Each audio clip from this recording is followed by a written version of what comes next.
Welcome to the Team Engagement Podcast, where leaders of teams share their insights. We discuss 6 questions in less than 9 minutes because leaders know how to be concise. Let's go ahead and get started. The first question, in a few sentences, tell us who you are and what you do. Yeah, hi. Thank you so much for inviting me. I'm a big fan of sharing knowledge, and I love your efforts and giving us abilities and tools and how to structure ourselves. My name is Enrique Teran. I'm a serial entrepreneur within the real estate industry. I'm very passionate about redesigning the industry. I have several companies within there. One of them is Avanti, which is a South Florida real estate-based company with over 1,000 agents. We're the 5th largest within the community. I also own Propfolio Management, which is a asset management company with over $1 billion invested in the real estate market. And I'm tech driven. I'm all about tech and creating efficiency. And one of the things that, kind of defines my style is I always challenge the status quo. Just because something traditionally has been done, one way, it doesn't mean it's wrong, but there could be a better way to do it. And that's our goal and mission, is to finding that better way of doing things. I love that. That's great. Question number 2. What are some of your thoughts on engagement with your team members? Wow. So in terms of engagement, I learned throughout time how to really develop the right teams and getting engagement. And I figured out early on that poor structures essentially give you bad engagement, right? And in order to get real good engagement, the team leader has to have the right philosophy in mind. A team can't be structured for just the needs of what you need right now. And that's where a lot of teams, Sean, in my eyes, fail, right? It's like, okay, I need to develop a team right now because I need to make sales. And I patch up a team just to do the sales. And then there's no leadership or inspiration. So engagement is very difficult on that side. I take the philosophy and approach of developing a team with a strategy. You look at the yin and the yang within the team development, very important, because you need the right balance. You don't want too much testosterone. You don't want too many honeybees. You don't want too much creative. And you got to find that sweet spot in what it is you're trying to do. And when you get to that level, Sean, your team catapults, right? The individuals within the team become very inspired because you're positioning them at what they do best and they're flourishing, right? So they're happy and they're being engaged, and their development professionally is growing, if you will. And the leader is pushing through. And one of the equations in doing this is, I think team members, not team leaders, can help a lot. Because if I'm in a team and I'm not being pushed to what I feel is best, I should be pushing my leader to get that done. And the leader should be able to react to either say, you know what, I don't need that strength. I need you out, and replace it to gear that balance is always there, to catapult. And that team member benefits from being removed from a team that they can essentially go to another team in another corporation or in the same corporation, but they need to flourish themselves, because that's the win-win within creating an engagement of a team. Those are great comments. I love that. A third question that kind of follows along with what you were just talking about. In a sentence or two, what would you say is kind of the best thing about being part of a team? So, the best thing to me is seeing that objective, that why, that mission just catapult itself into action, right? And catapult itself, I always use the expression of a Rolex, because Rolex does not have a battery. It self-manages.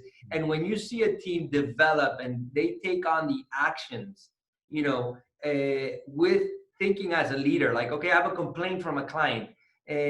How do I not do customer service but focus on customer experience type of thing? And you see them engage on that.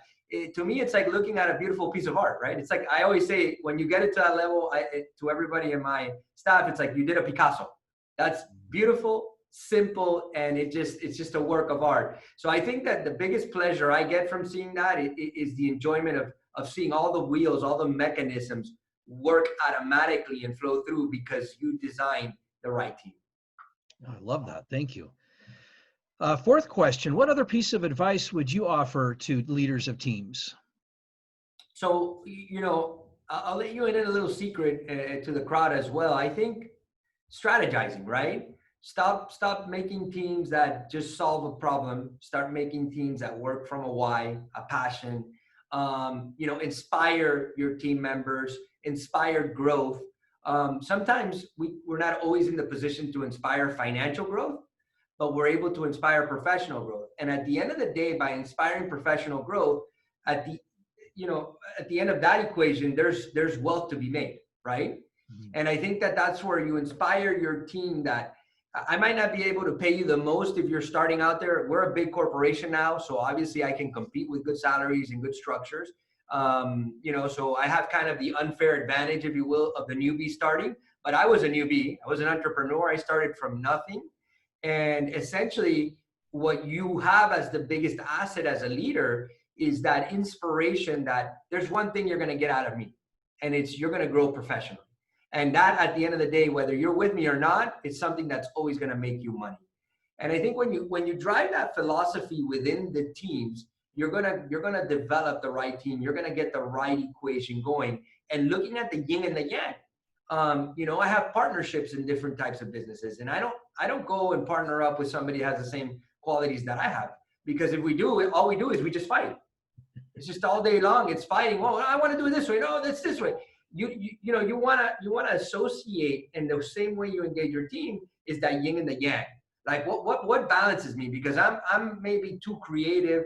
I'm ahead of my game. I'm a visionary, right? So I need sometimes people that kind of like pull me back and, hey, step on reality here. Here's a checkpoint for you. And I look for that a lot. And then within the team culture, it's that same balance we're looking at. So one secret that I give you right off the bat: look at your weaknesses. A lot of us just look at what we have to positively offer and not look at our weaknesses. And that, in my opinion, Sean, creates that big problem, because if we only think about the good we offer in life, then we only start looking for that good. And then we can't really grow to, instead of saying, what do I do good? To me, the question is, how do I do things better? Right? And that better means I better understand my weakness, because I have to make up for that within that team, structure. And I think that's a big takeaway. Great comments. Thank you so much. Fifth question: what other successful team leaders, such as yourself, would you like to recognize that have had a positive influence on you in your life? So I have a great friend and colleague within the industry. His name is Diego Londoño. He's a Caliber Home Loans. He's with Caliber Home Loans. And I mean, the way he set up his team and the structure and the culture, it's really contagious what he has done. And I think it's somebody that it's worth for the public to look up and kind of inspire themselves, because he's done a phenomenal job and has a phenomenal operation here in South Florida area. I love that contagious word that you use. That's great. Final question. Tell us a little bit about your first job. Yeah, so essentially my first job, believe it or not, was when I was 9 years old with my cousin in my neighborhood. We did a car wash. It was called Teran car wash. We had his older sister. I don't even know how we convinced her. I mean, it must be that we're pretty good at convincing people to be our secretary. And essentially, my cousin and I would go door knocking and obviously get cars to wash them, but it wasn't like your traditional car wash. We kind of said, hey, wait, we don't want to, our other neighbor kids are doing this. We want to really come and develop an experience. And we were very young.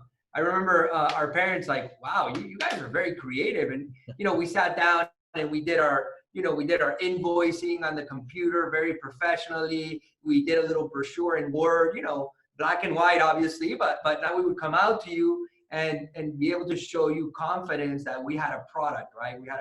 We had good machinery. We bought, and machinery at that time was buying a vacuum, right?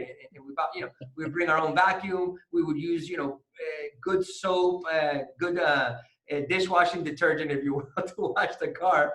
But nonetheless, we would put it in the right way that would attract the people. And I think that inspired us a lot, because I kind of noticed there that I had that mindset to develop, to lead people, to be creative.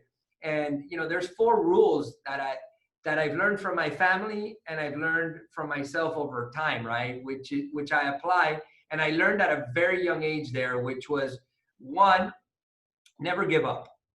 Okay, I think that's a key takeaway. I'm dyslexic. I was born with dyslexia, so I had challenges, that I needed to confront in order to stay within the school realm and succeed. Right now, this dyslexia ends up having a lot of great benefits because it makes us think outside of the box to solve problems. Right, we're not used to traditional solving, and that gave me a great ability. But never giving up was key to overcome that. Never giving up in the business realm of what you want to do is a clear shot. Always be grateful. I mean, you got to be grateful every day for everything that we're doing, the energy that we've been blessed with to help other people, whether you're religious or not. We're here and we're here for some sort of purpose, and we got to be blessed for that and make it the best we have. I think the third one is making the best of what you have. And I think a lot of us fail this. And a lot of my structures and organizations, I always tell them, Apollo 13, we're stuck in space. This is what we have. I don't have $1 million to invest in this problem. And in the early days, that's important because now you can invest. Now money can solve certain things. But when you're smaller, you have to be resourceful with what you have. So making the best of what you have is extremely important. And then the fourth one is do it with love and passion, right? I mean, you're doing it, you might as well do it with love and passion. And now there's no magic pill that anything you do, Sean, is going to be what you love, right? You have to find love within what you do. Love doesn't find you the other way, right?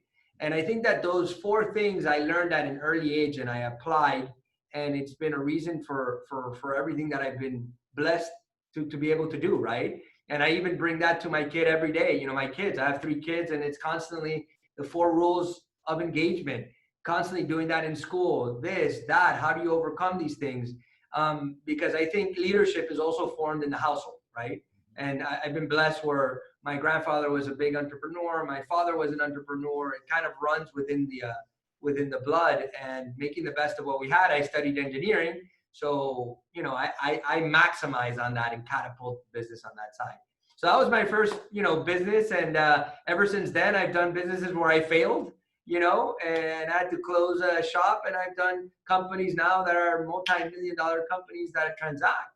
So, I've been across the waters, if you will, or swam across the lake several times, failed and drowned one time and luckily got rescued and moved forward and succeeded in others.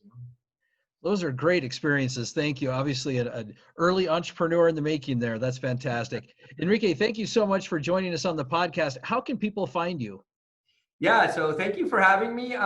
You can look me up at avantiway.com or Propfolio Propfolio like property, but PROPFOLIOM like management at the end.com.